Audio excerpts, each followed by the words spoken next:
Get ready for Mental Flog with Jeff and Bishop. Grab your snacks. It's about to get real. Hello, everybody, and welcome back to Mental Flog. I am Bishop. And I is Jeff. If you are just listening for the first time, I would suggest heading back over to episode 0. That is where you'll get the ground zero on us with some background information and an explanation for episode 1 and episode 2.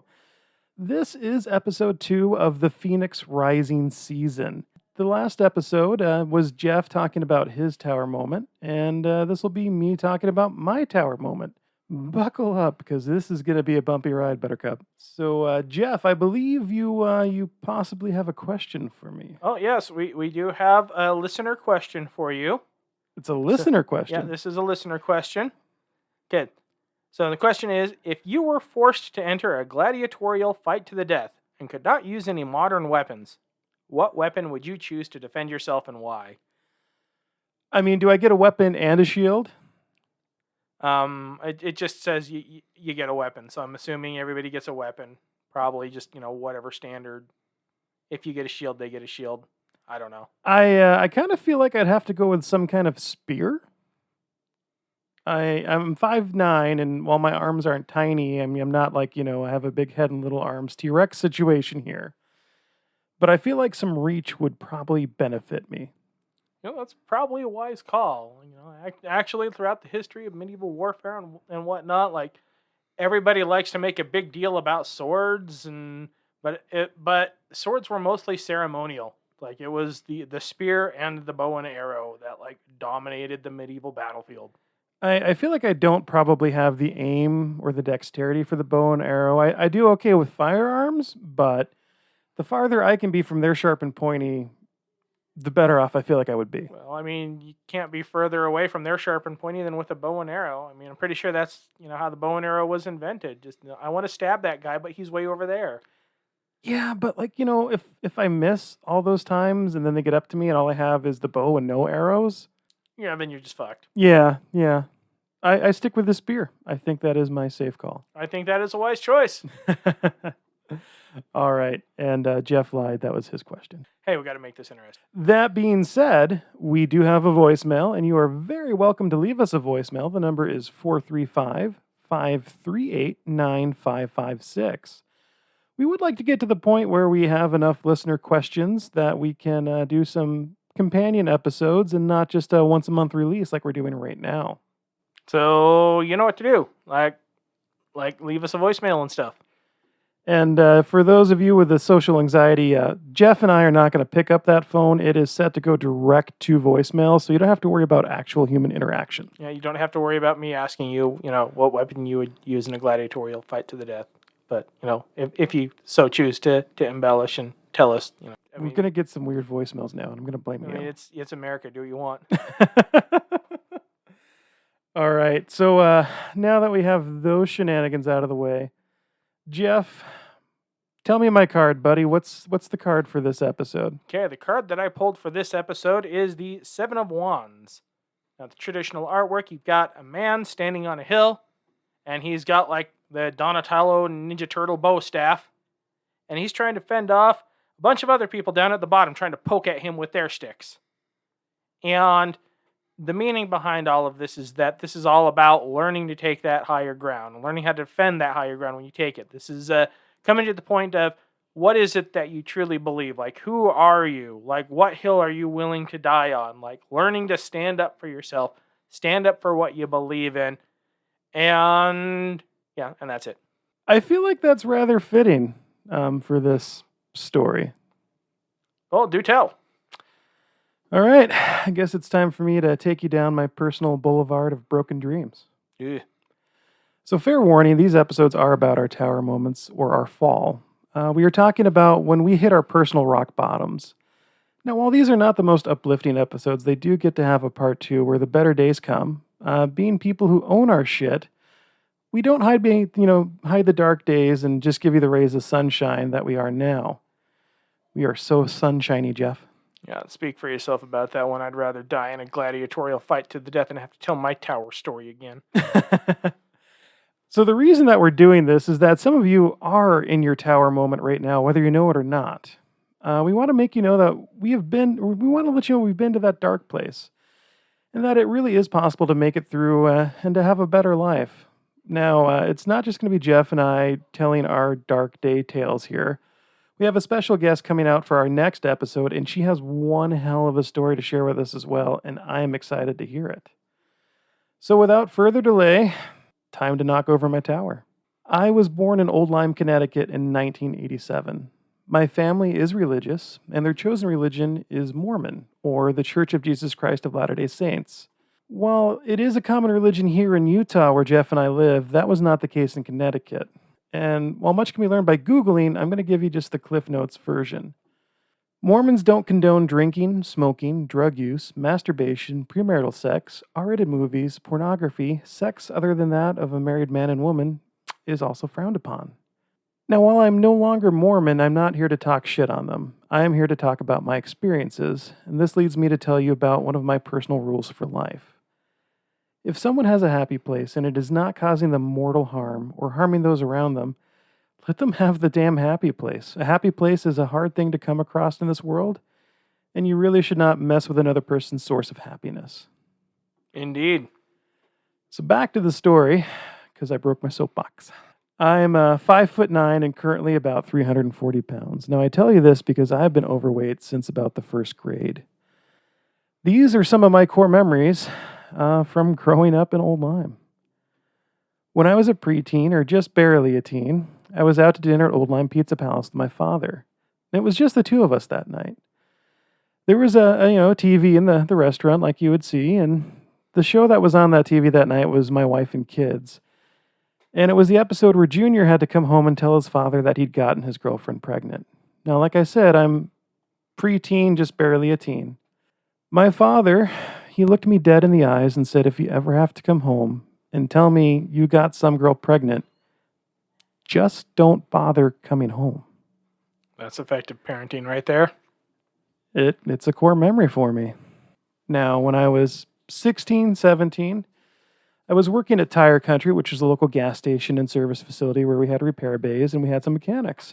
For whatever reason, my father had stopped by and he was out in the bays joking with mechanics, and he told them, I have a plan to get my son to clean the yard this weekend. I'm going to tell him I've scattered a box of Twinkies in the yard and see if he cleans it up in the process of trying to find them. Now you see why I mentioned my weight. I have talked to my father about these situations as an adult, and he does not remember them. While these are core memories for me, it was just another Tuesday for him. Gaslighting.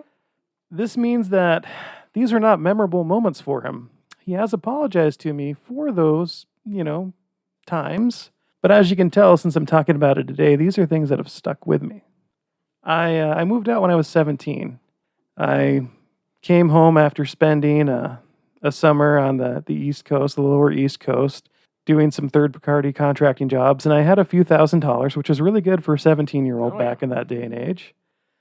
And I moved out to Idaho. I bought a one-way ticket, and I actually flew out there with Dad. He was going out to see his family, and I was going to Sugar City, Idaho to go see my buddy Charles and to learn how to lay carpet, and I was just kind of done being home. I came back when I was 18, and these are some of the adventures from then. When I was back in Connecticut, one of my friends, Benway, had not heard from his dad in weeks' time. I pushed until we went to check on him, and we could get no response at the house, so we went to the local state police barracks, and they came back with us to the house. They managed to get entrance through a window, and they sent through the smallest officer, and she came out the front door a short time later to let us know that his dad had passed some days ago in his bed. By the time they had processed the scene, the coroner had arrived, and it was well past midnight. Now, I was a volunteer firefighter in my town, and in making small talk with the police officers, they knew that, and somehow the coroner had been given that information as well. And since his assistant hadn't shown up, he asked me to help crack the body because rigor mortis had set in and it needed to fit in a body bag. Oh, this sounds traumatizing. And to put Benway's father's body in the bag and carry him out of the house for the last time. That stuck with me. Truthfully, I should have said no, but no is something that I wasn't great at that time. This experience led me to what I call being a situational alcoholic, and I was drinking every day. I mean, every day. Get through work, go over to my buddy's house, drink until it was time to go home or pass out there. On one fateful night after a day of working, not eating, and drinking in the evening, I decided it was time to go home. I hit a tree at the end of his road going approximately 50 miles per hour. I wasn't wearing a seatbelt. I flew across the car. It was a Crown Victoria, big front bench seat, a boat, kind of like you talked about in our last episode. I knocked the rearview mirror off with my hand or my head, I don't know which. I broke the center, pull-out ashtray with my ankle. Ooh. And I impacted headfirst into the passenger side window of the car. At that time, the airbags went off and they blew me back into the bench seat, and I was laid out across the front seat of the car. There was still a lot of underage drinkers at my buddy's house, and I, adrenaline-fueled, ran back to his house, opened the front door, and said, "Everybody get the fuck out of here, I just crashed my car." And everybody scattered. My assistant chief found me sitting on the couch, having my own little meltdown. And he told me that, there was a state trooper at the crash scene and he was rather pissed that I wasn't there. And I, at that point, had run out of adrenaline and he half carried me, I half hobbled back to the accident scene. My boss showed up and my assistant chief was there, and they both talked to the officer and told him that I was basically a good kid, but I was going through some shit. And very thankfully, I did not get a DUI and a minor consumption ticket that night. I got a ticket for driving too fast for conditions. I was way too drunk to be driving that fast. I was very lucky. My parents, they were living in Pennsylvania at the time, and they were honestly not impressed that I didn't get a ticket. I don't remember them saying they were glad I was alive. They might have, but if they did, it was overshadowed by my father being upset that I was not incarcerated. I do remember them telling me I had issues, and I said I wished I had the chance to screw up more when I was younger, and to talk to them about it. And the response I got from my father was something along the lines of, "I don't wish for that because I would have kicked your ass." This, dear listeners, was the perfect setup for conditional love. Because when I was going to church and doing what they wanted, I was loved so much more than I was making my own way and becoming the person and living life with my values. Yay, conditional love. This is, laying the groundwork for codependency as an adult. Parents are people too, and while we are younger, we often think that they have all the answers, but truthfully, they don't. I think they did the best they could, and from what I know of their childhood, it seems like they were both better parents than their parents were to them. Yep. In the summer of 2006, I realized I was on the fast track to failure, and if I kept on my current path, my two most prominent options were death or incarceration waiting for me. I really didn't care for either option. My buddy Josh and I made plans to leave town and head back to Idaho. We ditched the parties and the binge drinking, and we legitimately played Halo 2 on the Xbox to keep our asses out of trouble. And this went on for a month or two while we saved money until we could leave town, and off to Idaho we went. I stayed in Idaho with Charles's mom, and Josh eventually went back to Connecticut. In 2007, I met what would become my wife in August of that year. We were both very young and from Mormon families.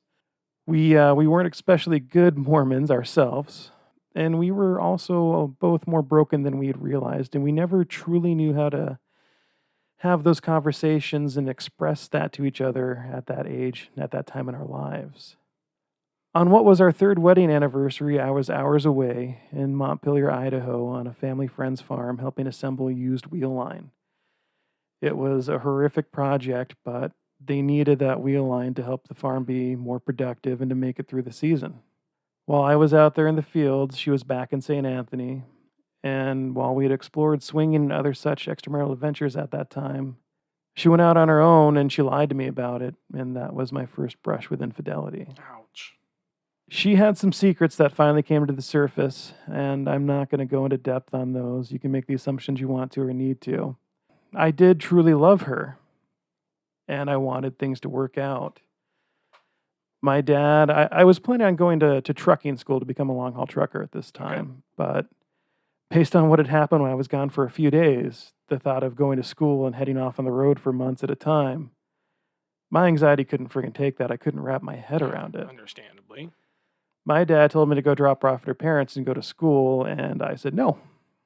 We tried to sort things out, and in October of the year 2010, we moved in with her family in Utah. We went back to church, and we were both disfellowed by a disciplinary council of the church for our adventures outside of the church rules. What this means is that we had to confess our sins to a bunch of older men with no therapeutic background who then judged us and put us on a religious probation of sorts. And honestly, the bishop at the time had a personal bone to pick with my ex's family and some of the extended family members. And honestly, I don't think normally we would have been sent through that process, but I think he was enjoying himself. This is another area where our lives run parallel, because my ex-wife and we weren't exactly the best little Mormons when we got married, and we didn't make it to the temple.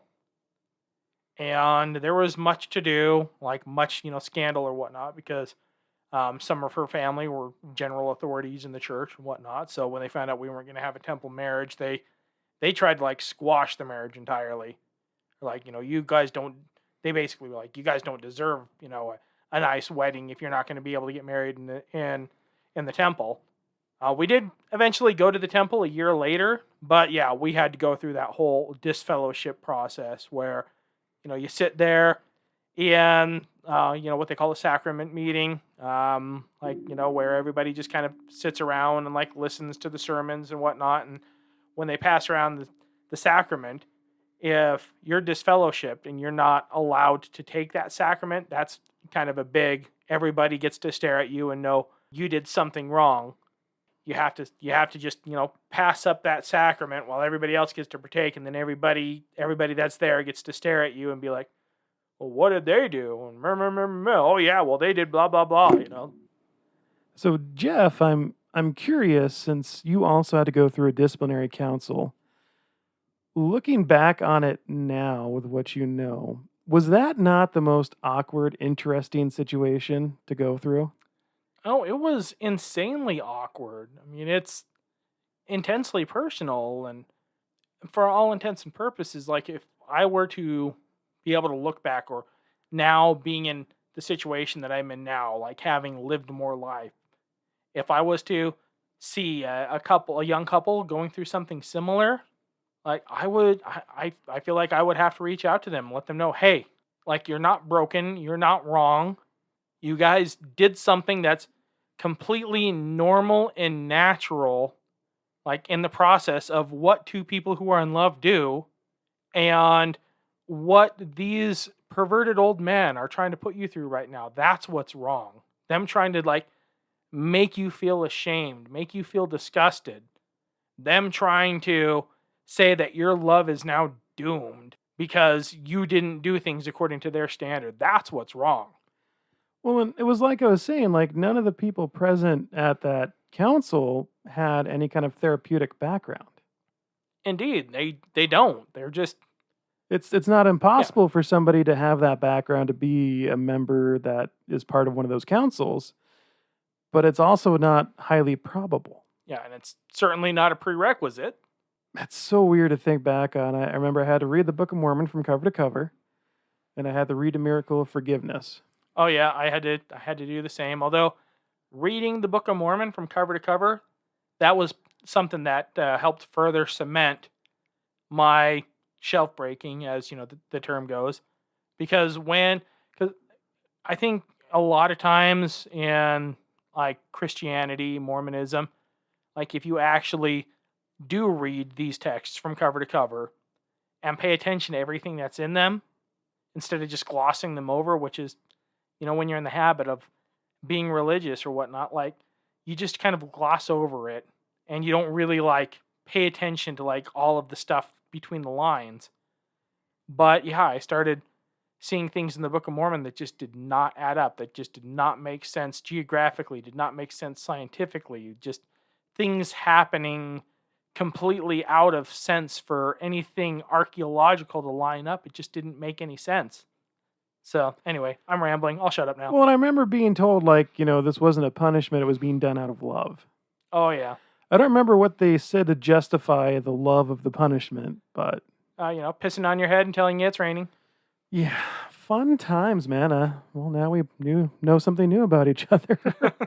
So, we tried to go back to church and to be good members for a time.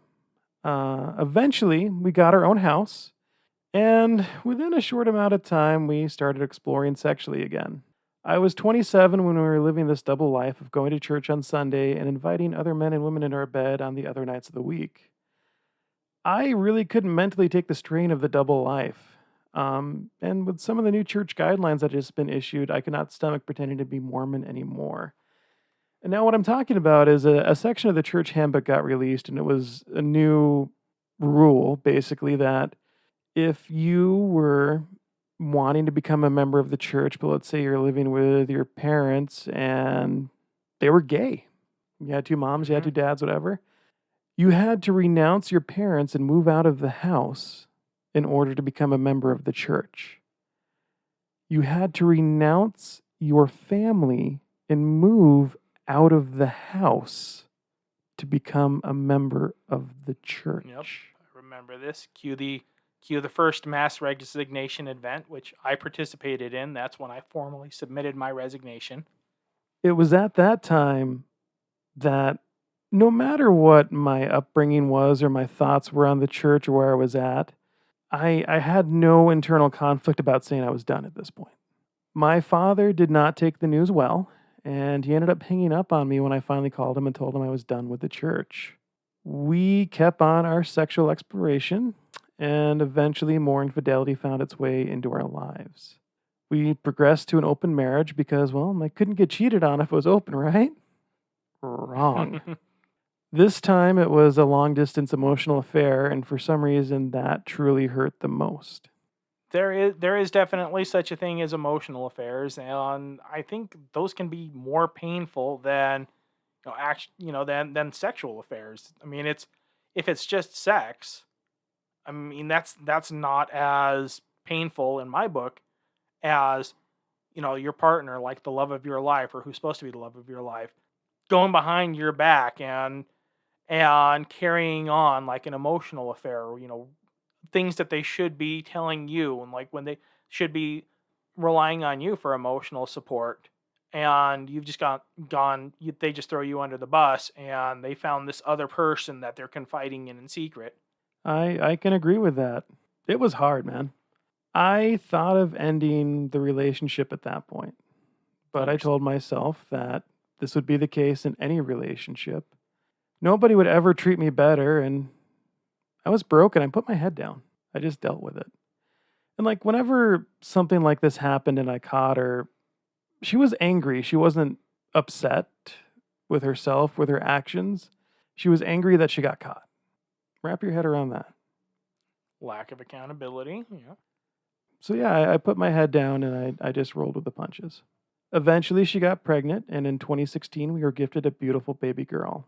It was a traumatic birth with a C-section, and it got infected, and it took her a long time to recover, and it was hard, man.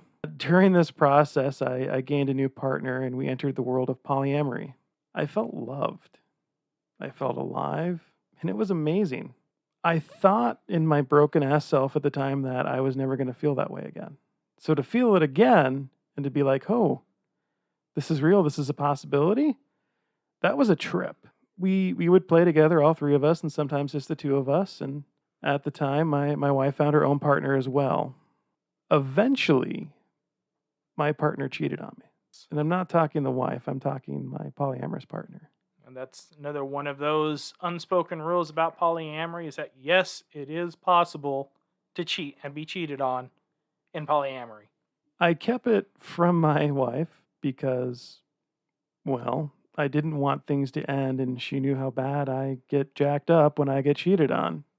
When that partnership with my polyamorous partner ended, surprise, surprise, she ended up dating the guy she told me not to worry about, who was just a friend. I had known the truth, but I had still allowed her to lie to my face and to take it with a grin because I didn't want to lose her. She meant a lot to me. So no matter what shit she had done to me, I didn't want to lose that connection. I'm a glutton for punishment sometimes. In August of 2017, things came to a head. I lost my shit. I was falling apart, and my wife and I were fighting, and all the things that she had been okay with and supportive of, suddenly she was mad about. And I got to hear about how much she hated this or that, and there was so much resentment. There really was. Oof, know a thing or two about that. Yeah, it's you get blindsided, don't you? Yeah, that's another one of those weird parallels, bro. Yeah, loving, supported. Yeah, go do this. Yeah, go do that. And then all of a sudden, well, I didn't like this and I didn't appreciate this. And Oh, yep, I know too well about that. shortly after our 10th wedding anniversary, while we attended our very first and only session of marriage counseling with one of the most crackpot therapists I have ever met in my life, in that session, I uttered the words, "I want a divorce." The therapist tried to sway my decision by talking about how expensive it was to get divorced. Now, I had done my homework, I had talked to my friends, and I knew it could be done affordably. That was her sole reason for not going ahead with the divorce, was the cost of it. We left the session, we got some dinner, and picked up our child from her parents. She packed a bag and went to have ice cream with my former partner. That's where she spent that night. Took my daughter with her. Saying I wanted to get divorced was one of the hardest choices in my life because I knew, without a doubt, I'd be giving up on a lot of special moments with my daughter. And I had never fully realized how much I wanted to be a dad. And that killed me. And it still bothers me. I was a broken and lost human being, and I went back and forth on wanting to fix things. We still fought. And she told me that I was manipulative, that I was a narcissist, and that I was codependent. I don't know if you've ever had those things told to your face before. I have. And it does mess with you, especially when it's but I mean that's part of the game and the manipulation is it's the crazy making you feel like you're the one who's the crazy one, that you're the one who's the manipulative one. And there's a lot of what they call reaction abuse in that, where they try to pin you into a corner, and then when you finally react to their abuse, that's when they're like, aha, I got you. See, this proves that you're the crazy one, you're the manipulative one, and you're the abusive one. The final straw for me in all this was the point where I knew I had nothing left to fix, was when we were talking about possibly trying to work on things, and she told me that the last person she cheated on me with was her best friend, and he would always be a part of her life. And for me to say I wasn't okay with that was controlling. Oh, jeez. If we were ever to get back together, I would need to become a completely different person. And she would have to be able to discover each and every new thing about me because I was so changed. It didn't hit home for me, the gravity of that statement, until I was rehashing this conversation with a friend of mine. And she paraphrased it with, "So basically throw away the whole man and start over?" That cut a bit deep with that realization.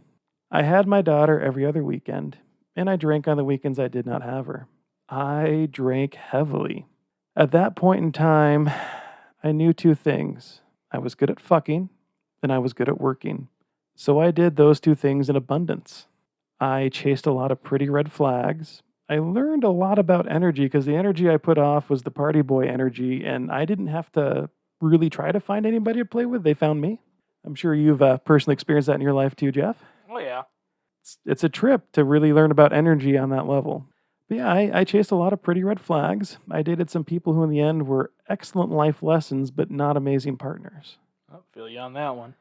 Roughly 1 year after I said I wanted a divorce, it was final. I hated our wedding anniversary date, and every time it came around, I was upset because not only was it the day we lost Robin Williams, it was a reminder of my failure as a husband in life. 2017 was the year we split. 2018 and 19, they were a blur. I was in many ways miserable, but it was not until a situationship in early 2020 that ended with me thinking I was in love and finally happy in her going back to her ex-fiancé that I truly began the path of healing. While there were moments in time I did the right thing from December of 2017 on that truly led me down a better path, it was a lot of baby steps, but those aren't for this episode. For now, this is the end of my highlight reel of personal tragedy. I am broken, I am alone, and I am hurting. There is hope there. Now, for a bit of insight and a disclaimer, I am not a perfect person. I am not without fault in this story. This is honestly the most descriptive I've ever been of these events, the most open and public I've been about it. My ex-wife has her own issues and problems, as I have had and do have of my own. The telling of this series of events is not to villainize her. I wish her the best and respect what a good mother she is to our child. I tell you all this, dear listeners, so you can truly understand my fall and the pain that I went through without exiting this life. There were thoughts of suicide, and I am truly here today because when I was ready to take that plunge into the next great journey, one friend among many that got a goodbye message acted against all odds, and she found my ass and pulled me from the fire. I sent a lot of goodbye messages that day. It is entirely her fault, and her fault alone, that you now get to listen to this podcast. That friend is the very one who so cheerfully greets you at the start of every podcast. It's her who records the introductions. That's my tower, Jeff. Well, that hits like a ton of bricks. And I Yeah. gotta say, I mean, you're definitely a lot more eloquent in the way that you tell your story than I am. I feel like mine was a lot more scattershot, kind of a lot more. Yours is like, kind of a straight line, and mine's like a lot of winding roads. So, but I think, what you said there, I mean, it's very poignant about like telling the stories. It's not to, we're expressing a lot of pain, but it's also, we're not trying to villainize anybody. We're trying to own our own bullshit in the situation, like realize like where we went wrong, where we need to improve, still. But, I got to hand it to you though, because I mean, you're saying like how difficult it was sitting there in that therapy session saying like, I want a divorce. But that card that we pulled earlier, that seven of wands, the moment in which, you're finally taking a stand. Yeah, that was the moment that card was pulled for you. So that's the moment that you finally had that hill. You finally like stood up. You finally took the ground for yourself. And yeah, it wasn't perfect because, as the image in that card, goes, like you have like all of these other sticks that are prodding at you and you don't know which way to turn to try to bat them away. But you finally stood up for yourself. I've been seeing like, throughout your life since I've known you. Yeah, I mean, we're not perfect. Yeah, I've seen like ups and downs. I've seen, your highs and lows, but I got to hand it to you. Like, I've seen you go through some shit that, like, I know old Bishop would have just rolled over and just would have just taken it. And would have just been like, oh, well, that's the way that things are. But no, like, the Bishop now, the Bishop that, I'm proud to call my brother. No, like he's mustered that fuck off energy that we've talked about earlier, and he's stood up and he's like stood in the face of people trying to take advantage of him and whatnot. And he says, you know what? That bullshit's not gonna fly. There's the door. Don't let it hit you where the good Lord split you.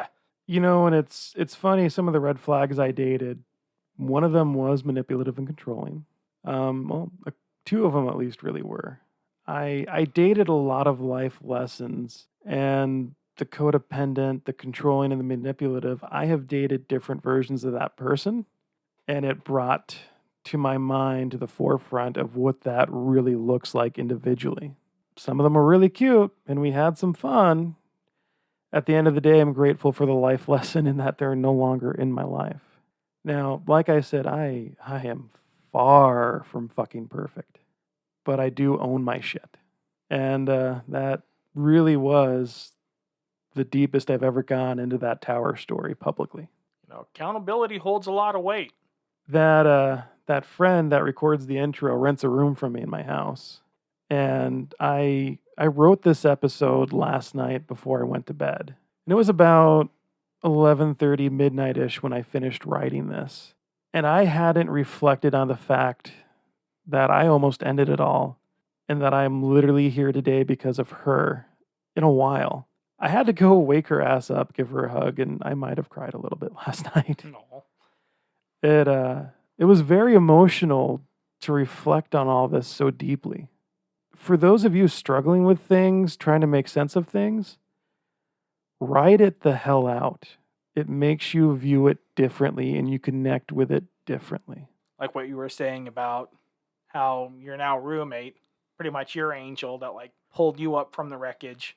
I was lucky enough to have a handful. And these are, people that I love and cherish dearly. Like, if they ever call me, I don't care if they're halfway around the world and it's 3 a.m. Like, I'll be there for them. But yeah, no man's an island. And if you find yourself in that dark place, reach out. Here's the thing about that time in my life. I messaged a few people. I got a few phone calls. I said some goodbyes. There was a lot of crying. And she hounded the shit out of me and wanted to know where I was, and I flat out lied about my location. There was no reason she would have been able to or should have been able to find me. I turned off every location setting on my phone. I was committed that I was done. And she found my ass. And it's all her fault. You have to listen to this podcast now. Well, Jeff, questions, commentary, thoughts? Oh, I think we've gone through some heavy stuff tonight. Gotten I don't know, man. I don't think my parents signed my permission slip to go on this field trip. Oh, it really has been an emotional ride going through this. In a few short episodes, it's going to get better, guys. And by better, I mean light at the end of the tunnel that's not a train this time. Because as you can tell, Jeff and I are both still here, and we're talking. If you're in that deep, dark place, it's going to get better. It won't be perfect. It'll get better if you allow it to. Yep. If you choose to wrap yourself in the comforting blanket of depression, you will stay there. Yep. First step to moving forward is you have to get sick of your own bullshit. And a lot of the friends I had in my drinking every other weekend timeline in my transformation, I can't call friends anymore. And a lot of them are still living that life, and they talk a really big game, but they put zero skin behind it, and they just do the same shit different day, like I did when I was in Connecticut in 18. Well, that's a tough thing that you're going to find throughout life. Anytime that you make major movements forward, you're going to lose people. You're going to lose people because they're going to take a look at you moving forward, and they're going to become bitter about that. They're going to project their own insecurities into the situation because they don't want you to move forward. They want you to stay back with them because seeing you move forward is making them have to take a look at their own situation and then start making excuses as to why they can't move forward too. It's true. It's part of life. You want to see who your true friends are? I say first get married and then get divorced because you're gonna lose friends when you get married. And you're going to lose friends when you get divorced. And if you have a friend that's been there before you got married and you have a friend that's still there after you get divorced, that's a true friend. That is a true fact. I have one of those friends as well that also lives with me. There were a lot of good people during that very dark time in my life. And the one that came and saved me was in a position to be able to. And she truly wanted to. And there were some people who gave a shit, but they weren't in a position or even in the state to do anything about what I was intending to do. So there are some people that have been with me for a long time that mean the world to me. My circle's a lot smaller than it was pre-2017, though. Oh, yeah. It's about quality, not quantity. 100%. Well, guys, I think that wraps up my tower moment. I hope everybody's feeling okay after that one. I'm going to go have some water and vape because I need some nicotine and to calm down a little bit. Do you need a hug? Do you need a blankie? Why are you trying to touch me, Jeff? Do you need me to read you a bedtime story? Well, everybody, for our next episode, it won't just be these two talking heads. You'll actually get to listen to somebody new. And like we said earlier, send us some voicemails. Give us a reason to make a companion episode. We'll deliver. You just got to help us get there.